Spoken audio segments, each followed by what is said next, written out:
दूसरा दिन है मुख्यमंत्री अशोक गहलोत के दिल्ली दौरे का। आपको बता दें ए और डी कैटेगरी के लोग इसमें शामिल होंगे पहली सूची में, जैसे कि खबरें आ रही है। कल 55 नामों पर कमेटी में सहमति बनी। कल बिना विवाद वाली सीटों पर नामों का ऐलान।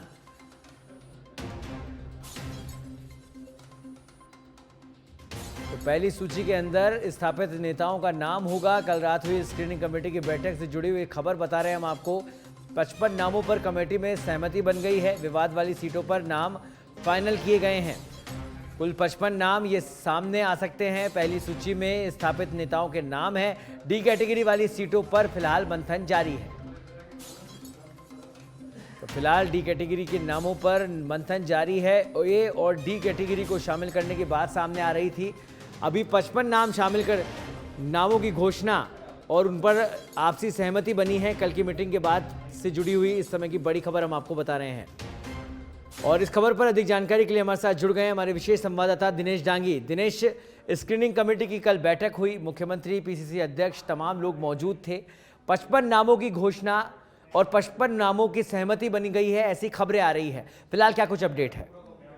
और देखिए, नया बदलाव डेवलपमेंट ये देखने को मिला है कि पहले लग रहा था कि बीजेपी का काउंटर अटैक करते हुए कांग्रेस 70 से ज्यादा उम्मीदवारों के नाम पहली सूची में जारी कर सकते हैं। लेकिन कल जो स्क्रीनिंग कमेटी हुई उसके अंदर की ये खबर है कि करीब 55 नामों की जो पहली सूची है वो जारी हो सकती है। उन नामों पर कल कह सकते हैं सहमति बन गई। उन नामों को लोक गठबंधन से मजबूत और स्थापित नेताएं लगातार चुनाव जीतते आ रहे हैं, चाहे वो सीएम गहलोत हो, डोटासरा, सचिन पायलट, हरीश चौधरी और कई मंत्री और विधायक। तो वो जी में उनके नाम होंगे तो कांग्रेस आती किसी तरह का विवाद नहीं है। तो फिलहाल जो डी कैटेगरी या लगातार जिन 54 सीटों पर कांग्रेस हार रही है या किसी नए चेहरे को मौका देना है, वहां पर मंथन सौरभ जारी है। वहाँ एक बार फिर स्क्रीनिंग कमेटी की बैठक होगी, फिर उन नामों पर मंथन होगा। कई विकल्प और ऑप्शन है, उन पर चर्चा होगी और उसके बाद संभवतः दूसरी सूची में ही उनके नाम डिक्लेयर होगा। ये अब तक की सहमति आई है और इस वक्त की बड़ी खबर है कि पहली सूची 55 उम्मीदवारों की हो सकती है। दिनेश, इस समय मुख्यमंत्री अशोक गहलोत जोधपुर हाउस में मौजूद है। अजय माकन से मुलाकात भी उनकी होने वाली है। किस तरह की मुलाकात रहने वाली है, उसके बारे में कोई अपडेट?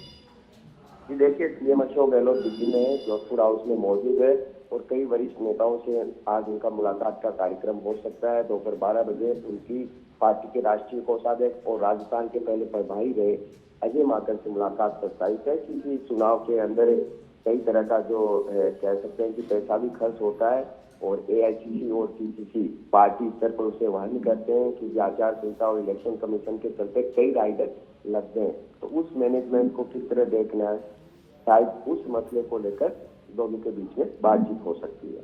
ठीक है, तो दिनेश, अगर बात करें पहली सूची की, तो आप जैसा कि पहले हमने दर्शकों को बताया था ए और डी कैटेगरी के इसमें नाम होंगे, तो क्या लग रहा है अब जो सूची आ रही है 55 नामों के साथ, वो केवल ए कैटेगरी की होगी? ये बिल्कुल मजबूत और स्थापित नेता है या जो लगातार 2 या तीसरी बार विधायक चुनकर आ रहे हैं, जहाँ कोई विवाद नहीं है। दूसरा, सौरभ कोई टिकट का दावेदार भी नहीं है, तो उन्हीं सीटों पर पहली सूची में नाम घोषित होंगे। हालांकि 17 अक्टूबर को स्क्रीनिंग कमेटी की दूसरी बैठक है, उसके बाद ये हो सकता है। लेकिन अभी तक का यह है कि कल कमेटी ने 55 नामों पर सहमति दे दी। 55 नाम पर लोग हो चुके हैं और उसको अगर हम आधार माने तो हो सकता है पहली सूची 55 नामों की जारी कर दी जाए। ठीक है दिनेश, अभी तमाम लोग जो यहाँ के जो टिकटार्थी हैं वो दिल्ली पहुँच रहे हैं, मुख्यमंत्री से मुलाकात करना चाहते हैं। कल की तस्वीरें हमने दर्शकों को दिखाई थी, किस तरह से विरोध भी हो रहा था, कुछ समर्थक पहुंचे अपने उम्मीदवार को टिकट दिलाने के लिए। अभी वहां पर किस तरीके का नज़ारा देखने को मिल रहा है, क्या कुछ तस्वीरें? ये बिल्कुल टिकट के दावेदार यहाँ पर जुटे हुए हैं, चाहे एआईसीसी हो, कांग्रेस पार्टी का वॉर रूम हो या जोधपुर हाउस जहाँ सीएम अशोक गहलोत जुटे हुए। तो यहाँ अपने अपने नेता को टिकट दिलाने के लिए समर्थक और आजमाइश कर रहे हैं। तो वहीं जाहिदा कामा का जिस तरह जयपुर से लेकर दिल्ली तक जबरदस्त विरोध हो रहा है, लेकिन अब जाहिदा कामा के भी समर्थक वहां पर पहुंच गए। कल 15 डीआरपी वॉर रूम के सामने आमने सामने भी हो गया था और चुनावी मौसम में कह सकते हैं कि इस तरह का रंग है वो देखने को यहाँ पर मिलता है। हजारों की तादाद में राजस्थान के लोग अपने समर्थकों के साथ, नेता और कार्यकर्ता दिल्ली के अंदर जुटे होंगे। चलिए, बहुत बहुत धन्यवाद दिनेश इस तमाम जानकारी के लिए। तो आपको बता दें, मुख्यमंत्री अशोक गहलोत इस समय दिल्ली जोधपुर हाउस में मौजूद हैं। तमाम कार्यकर्ता और नेता राजस्थान से उनसे मिलने के लिए वहां पर पहुंचे हैं। 12 बजे अजय माकन वरिष्ठ नेता हैं कांग्रेस के, उनसे उनकी मुलाकात होगी। टिकटार्थियों का जमावड़ा इस समय जोधपुर के बाहर, ये तस्वीरें आप देख सकते हैं, लगा हुआ है। किसको टिकट मिलेगा, किसको नहीं मिलेगा, किसका टिकट कटेगा, ये पहली सूची तय करेगी। फिलहाल जैसा कि हमारे संवाददाता ने बताया, 55 नाम पहली सूची में शामिल हो सकते हैं, जो कि सभी स्थापित नेता होंगे और जिताऊ और टिकाऊ होंगे।